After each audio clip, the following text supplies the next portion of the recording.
ஆழ்வார் திருநகரி அருள்மிகு ஆதிநாதர் ஆழ்வார் திருக்கோவிலில் சுவாமி நம்மாழ்வார் வைகாசி திரு அவதார திருவிழா கொடியேற்றம் இன்று வெகு சிறப்பாக ஆரம்பமாயிற்று. திரளான பக்தர்கள் தரிசனம்.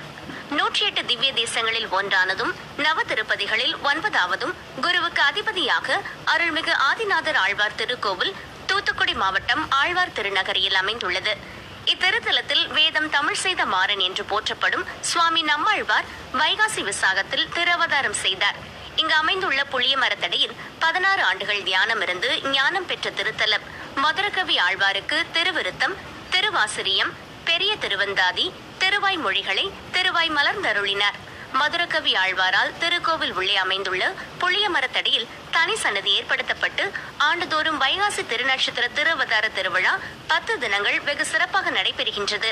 இதையொட்டி நேற்று மாலை ஸ்ரீ சூரத்தாழ்வான் சன்னதியில் இருந்து தேங்காய் வாங்கி வந்து திருமுலை சாற்று நடைபெற்று விழா ஆரம்பமாயிற்று. இரவில் சுவாமி மதுரகவி ஆழ்வார் தங்கத்தோளுக்கினியானில் நகர் சோதனை வீதிவலம் நடைபெற்றது. இன்று காலை 7 மணியிலிருந்து 8 மணிக்குள் ரிஷப லக்னத்தில் கொடியேற்றம் சிறப்பாக நடைபெற்றது. இதற்காக சுவாமி நம்மாழ்வார் சன்னதி கொடிமரத்துக்கு முன்பாக சர்வ ஆபரணங்கள், மலர் மாலைகள் சாற்றி சேவை சாதித்தார். முன்னதாக நகர்வலம் வந்த கொடிப்பட்டத்திற்கு பூஜைகள் நடைபெற்றது. கொடிமரத்திற்கு நவகலச திருமஞ்சனம் நடைபெற்று மங்கள வாத்தியங்கள் முழங்க கொடியேற்றப்பட்டது.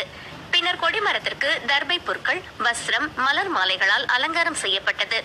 ஸ்ரீரங்கம் ஸ்ரீ அகோபில மடம் ஸ்ரீ மதழகிய சிங்கர் ஜீயர் சுவாமிகள் மற்றும் ஆச்சாரிய புருஷர்கள் பிரபந்த பாராயணம் செய்தனர். இன்றிலிருந்து 10 தினமும் மாலை சுவாமி நம்மாழ்வார் பல்வேறு வாகனங்களில் வீதி உலா நடைபெறுகின்றது.